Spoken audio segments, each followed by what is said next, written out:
ಓಂ ಶ್ರೀ ಗುರುಭ್ಯೋ ನಮಃ. ಸಾಯೀಶ್ವರಾಯ ಸತ್ಯದೇವಾಗಿದೆ ಮಹೆ ತನ್ನ ಸರ್ವ ಪ್ರಚೋದಯಾತ್. ಓಂ ಶ್ರೀ ಸದ್ಗುರುಭ್ಯೋ ನಮಃ. ಆತ್ಮೀಯ ಬಂಧುಗಳೇ, ಈ ದಿನ ಮಧ್ಯಾಹ್ನದ ಒಂದು ಸೆಷನನ್ನು ಪ್ರಾರಂಭಿಸುವ ಉದ್ದೇಶ ಏನಪ್ಪ ಅಂದರೆ, ಈಗ ಮುಂದೆ ಬರ್ತಕ್ಕಂತಹ ಒಂದು ಚಂದ್ರಗ್ರಹಣ ಕುರಿತಾಗಿ. ಆದ್ಮೇಲೆ ಇಲ್ಲಿ ನಮ್ಮ ಗ್ರಾಮೀಣ ಸೊಗಡು ಅಂತೀವಿ. ಗ್ರಾಮೀಣಗಳಲ್ಲಿ ಈ ಸೋಂಬೇರಿ ಕಟ್ಟೆಗಳಿರ್ತದೆ, ವಿಚಾರ ಕಟ್ಟೆಗಳಿರ್ತದೆ. ಅಲ್ಲಿ ಹಲವು ಜನ ಸೇರಿಕೊಳ್ತಾರೆ, ವಯೋವೃದ್ಧರು ಸೇರಿಕೊಳ್ತಾರೆ, ಹುಡುಗರು ಸೇರಿಕೊಳ್ತಾರೆ. ಎಲ್ಲ ಸೇರಿಕೊಂಡಾಗ ಈ ಪ್ರತಿಯೊಂದು ಆಗು ಹೋಗುಗಳ ಚರ್ಚೆಯು ಅಲ್ಲಿ ಬರ್ತದೆ. ಈಗಿರುವಾಗ ನಮ್ಮ ಗ್ರಾಮದಲ್ಲೇ ನಾಳೆ ಗ್ರಹಣದ ಬಗ್ಗೆ ಚರ್ಚೆ ಬಂತು. ಈ ಗ್ರಹಣ ಆಗುತ್ತೆ, ಗ್ರಹಣದಿಂದ ಇದಾಗತ್ತೆ ಅದಾಗತ್ತೆ ಅಂತೆಲ್ಲ ಮಾತಾಡ್ಕೊಳ್ತಾ ಇರುವಾಗ ಒಬ್ಬರು ವಯೋವೃದ್ಧರಿದ್ದರು. ಅವ್ರು ಹೇಳಿದ್ರಪ್ಪ ಅಂದರೆ 3,00,000 ಟ್ರಿಲಿಯನ್ ಸೂರ್ಯರು, 3,00,000 ಮಿಲಿಯನ್ ಈ ಒಂದು ನಿಹಾರಿಕೆಗಳು 3,00,000 ಟ್ರಿಲಿಯನ್ನಷ್ಟು ನಕ್ಷತ್ರ ವ್ಯೂಹಗಳಿರ್ತಕ್ಕಂಥ ಒಂದು ಭೂಮಂಡಲದಲ್ಲಿ ಪ್ರತಿದಿನ ಗ್ರಹಣ ಆಗ್ತದೆ, ನಿಮಿಷ ಗ್ರಹಣ ಆಗ್ತದೆ, ಸೆಕೆಂಡ್ ಗ್ರಹಣ ಆಗ್ತದೆ. ಆದ್ದರಿಂದ ಯಾರಿಗೇನಾಗ್ತದೆ ಅಂತ ಒಂದು ಪ್ರಶ್ನೆ ಎತ್ತಿದ್ರು. ನೋಡಿ, ಅಂತ ಅದ್ಭುತವಾದ ಪ್ರಶ್ನೆ ಇದು. ಜ್ಞಾನ ಅನ್ನೋದು ಹಳ್ಳಿಗಳಲ್ಲಿ ಅಷ್ಟಿರ್ತದೆ ಜನಗಳಿಗೆ.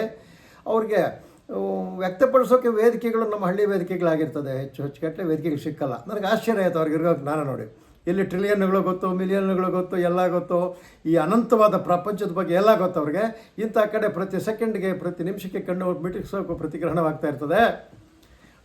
ಅದರಂತೆ ಇದು ಒಂದು ಗ್ರಹಣ ಆಗಿರ್ತದೆ, ಏನು ತೊಂದರೆ ಇಲ್ಲ ಅಂತ ಅವ್ರು ಹೇಳಿದ್ರು. ಆಮೇಲೆ ನಾನು ಅವ್ರಿಗೊಂದು ಸಬ್ಜೆಕ್ಟ್ ಹೇಳಬೇಕಲ್ಲ, ಹೇಳಿದೆ. ಆಯ್ತು ಯಜಮಾನ್ರೆ, ಈ ಒಂದು ನಮ್ಮ ಭೂಮಂಡಲ, ಆ ಟ್ರಿಲಿಯನ್ ಮಿಲಿಯನ್ ಎಷ್ಟೆಷ್ಟೋ ಹೇಳ್ಬಿಟ್ರಲ್ಲ ನೀವು, ಅದರಲ್ಲಿ ನಾವಿರ್ತಕ್ಕಂಥ ಒಂದು ಭೂಮಂಡಲ. ಈ ಭೂಮಂಡಲದಲ್ಲಿ ಭಾರತ ದೇಶದಲ್ಲಿ ಎಷ್ಟು ಜನ ಇದ್ದೀವಿ ನಾವು? ಒಂದು 130 ಕೋಟಿ ಜನ ಇದ್ದೀವಿ. ಅದೇ ರೀತಿ ಚೈನಲ್ಲಿ 128 ಕೋಟಿ ಜನ ಇದ್ದಾರೆ ಅಲ್ವಾ? ಮಿಲಿಯನ್ ಗಟ್ಟಲೆ ಜನ ಇದ್ದೀವಿ. ಒಬ್ಬೊಬ್ಬರಿಗೆ ಒಂದೊಂದು ದೇಶದ ಒಂದು ಕಾಯಿಲೆ ಇರ್ತದೆ, ವೈರಲ್ ಫೀವರ್ ಇರ್ತದೆ, ಇನ್ನೊಂದಿರ್ತದೆ, ಮತ್ತೊಂದಿರ್ತದೆ, ಅವ್ರದ್ದು ಎಲ್ಲ ಇರ್ತದೆ. ಅವುಗಳೆಲ್ಲ ನಮಗೇನು ಎಫೆಕ್ಟ್ ಮಾಡಲ್ಲ. ನಮಗೇನು ಎಫೆಕ್ಟ್ ಮಾಡ್ತದೆ? ನಮ್ಮ ಮನೆ ಪಕ್ಕದಲ್ಲಿರ್ತಕ್ಕಂಥ ವ್ಯಕ್ತಿಗೆ ವೈರಲ್ ಫೀವರ್ ಬಂದರೆ ಅವನ ಸ್ಪರ್ಶ, ಅವನ ಉಸಿರು, ಅವನ ಒಂದು ಇದರಿಂದ ಹಿಡಿದು ನಮಗೆ ಸ್ನೇಹದಿಂದ ಹಿಡಿದು ನಮಗೇನಾಗ್ತದೆ? ನಮಗೂ ವೈರಲ್ ಫೀವರ್ ಬರೋ ಸಾಧ್ಯತೆ ಇದೆ. ಅದೇ ರೀತಿಯಾಗಿ ಕೋಟಿ ಮಿಲಿಯನ್ ಟ್ರಿಲಿಯನ್ಗಳಕ್ಕಿಂತನೂ ನಮ್ಮ ಹತ್ತಿರದಲ್ಲಿರ್ತಕ್ಕಂಥ ಸೂರ್ಯನು, ಹತ್ತಿರದಲ್ಲಿರ್ತಕ್ಕಂಥ ಚಂದ್ರನು, ಇವರಿಂದ ಆಗ್ತಕ್ಕಂತಹ ಒಂದು ಗ್ರಹಣಗಳ ಪ್ರಭಾವ ನಮ್ಮ ಮೇಲೆ ಬರುತ್ತೆ.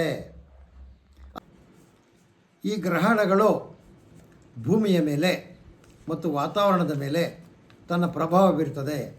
ಈಗ ಸುಮಾರು ದಿನಗಳಿಂದ ಬೇಕಾದಷ್ಟು ಮೇಘಸ್ಫೋಟಗಳಾಗ್ತಾ ಇದೆ, ಊರುಗಳೇ ಮುಳುಗೋಗ್ತಾ ಇದೆ, ಪ್ರವಾಹಗಳು ಬರ್ತಾ ಇದೆ. ಯಾಕಂದರೆ ಚಂದ್ರನ ಹತ್ತಿರವಾಗ್ತಾ ಇರೋದ್ರಿಂದ, ಚಂದ್ರನ ಒಂದು ಚಲನೆಯಲ್ಲಿ ವ್ಯತ್ಯಾಸ ಆಗಿರ್ತಕ್ಕಂಥದ್ರಿಂದ, ಚಂದ್ರನಿಗೆ ಸೂರ್ಯನು ಅಡ್ಡ ಬರ್ತಕ್ಕಂಥ ಸಂದರ್ಭ ಬಂದಿರತಕ್ಕಂಥದ್ರಿಂದ ಏನಾಗಿದೆ, ಇದು ಈ ರೀತಿ ಉತ್ಪಾತಗಳು ನಡೀತಾ ಇದೆ.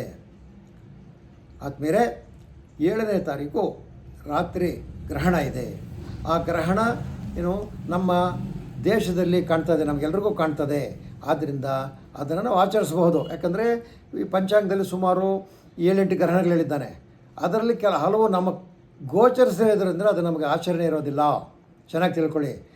ಯಾವುದೇ ಗ್ರಹಣ ನಮ್ಮ ಕರ್ನಾಟಕ ರಾಜ್ಯಕ್ಕೆ, ವಿಶೇಷವಾಗಿ ನಮ್ಮ ಚಿಕ್ಕಬಳ್ಳಾಪುರ ಜಿಲ್ಲೆಗಾಗಲಿ, ಬೆಂಗಳೂರು ಜಿಲ್ಲೆಗಾಗಲಿ, ಕೋಲಾರ ಜಿಲ್ಲೆಗಾಗಲಿ ಅದರ ಒಂದು ಅನುಭವ ಇದ್ದರೆ ಮಾತ್ರ, ಸ್ಪರ್ಶ ಇದ್ದರೆ ಮಾತ್ರ ಅದು ನಮ್ಮ ಆಚರಣೆಯಲ್ಲಿರ್ತದೆ.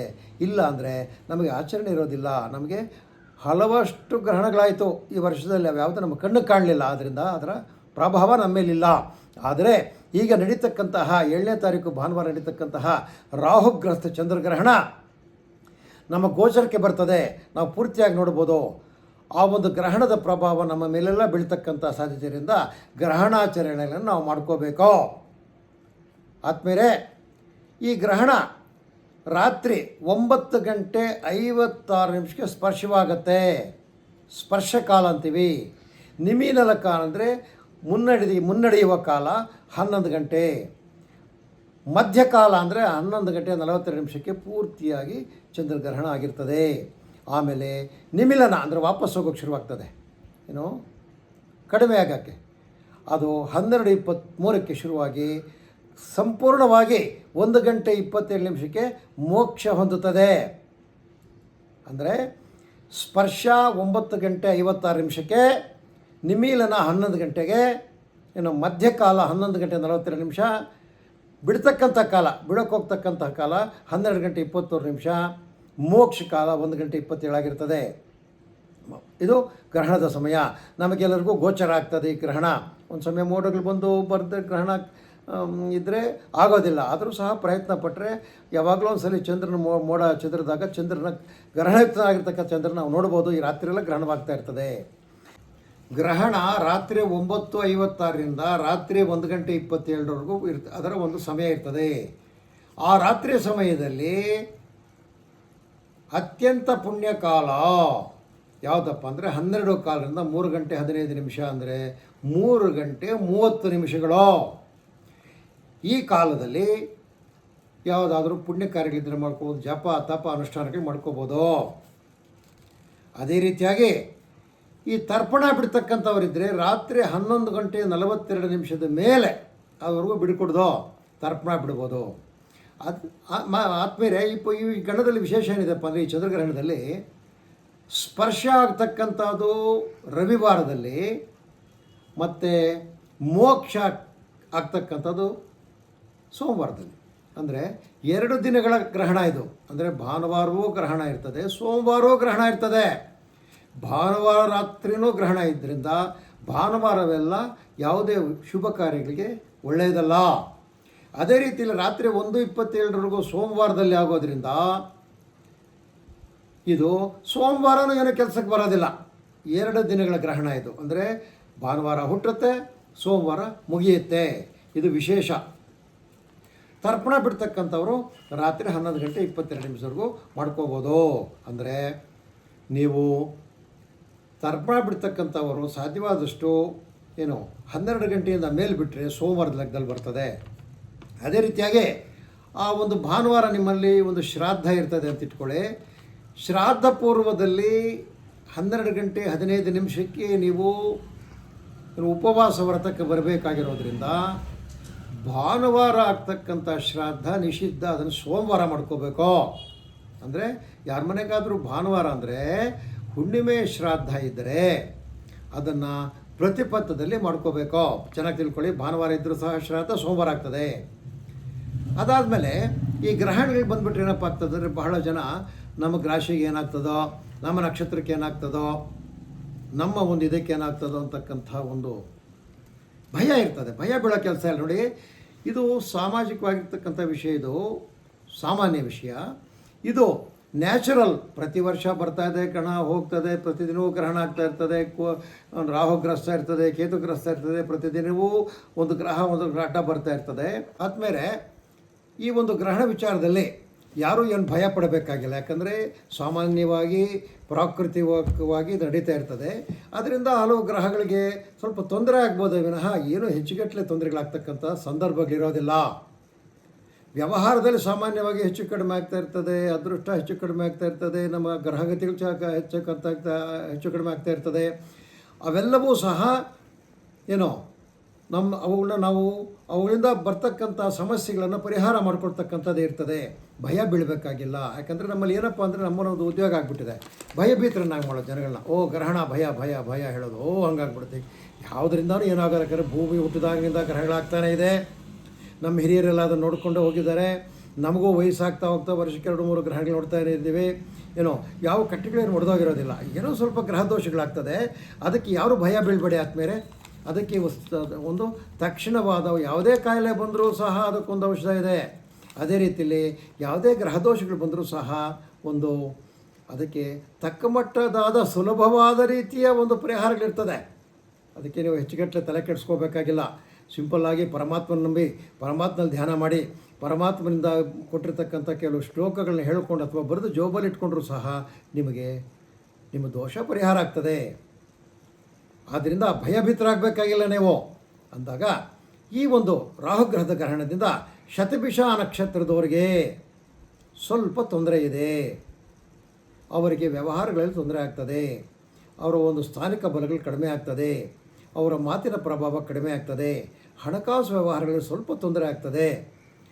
ಅದೇ ರೀತಿಯಲ್ಲಿ ಪೂರ್ವಭದ್ರ ನಕ್ಷತ್ರದವರೆಗೂ ಸಹ ಈ ಒಂದು ಗ್ರಹಣದಿಂದ ದೋಷ ಇದೆ. ಅವ್ರಿಗೂ ಸಹ ಹಲವಾರು ಅಡೆತಡೆಗಳು ಉಂಟಾಗ್ತದೆ. ಅಂದರೆ ಅದೆಲ್ಲ ನಿವಾರಿಸ್ಕೊಳ್ತಕ್ಕಂಥದ್ದು ಏನು ಭಯ ಬೀಳೋದಂಥದ್ದಿಲ್ಲ ಇದರಲ್ಲಿ. ಆ ಶತಭಿಷಕ್ಕೆ ಸಂಬಂಧಿಸಿದಂಗೆ ಕುಂಭರಾಶಿಯವರು ನೀವೇನಪ್ಪ ಮಾಡಬೇಕಂದ್ರೆ ಸಿಂಪಲ್ಲಾಗಿ ಅದಕ್ಕೆ ಶಾಂತಿ ಮಾಡ್ಕೊಳ್ಬೇಕು. ನಾವು ಸ್ಕ್ರೀನಲ್ಲಿ ಹಾಕ್ತೀವಿ ನೆಕ್ಸ್ಟ್ ಒಂದು ಶ್ಲೋಕ. ಆ ಶ್ಲೋಕನ ನಿಮ್ಮ ಕೈಲಾದರೆ ಬರೆದಿಟ್ಕೊಳ್ಳಿ. ಇಲ್ಲ ಅಂದರೆ ನೀವು ಬ್ರೌಸಿಂಗ್ ಸೆಂಟ್ರಿಗೆ ಹೋದರೆ ಅವನು ಪ್ರಿಂಟೌಟ್ ಕೊಡ್ತಾನೆ, ಅದನ್ನು ತನ್ನಿ, ಅದನ್ನು ದೇವ್ರ ಮುಂದೆ ಇಡಿ, ತುಪ್ಪದ ದೀಪ ಹಚ್ಚಿ ಪೂಜೆ ಮಾಡಿ ಧ್ಯಾನ ಮಾಡಿ, ಸ್ವಾಮಿ ಬರತಕ್ಕಂಥ ದೋಷಗಳ ನಿವಾರಣೆ ಆಗಲಿ ಅಂಥೇಳಿ.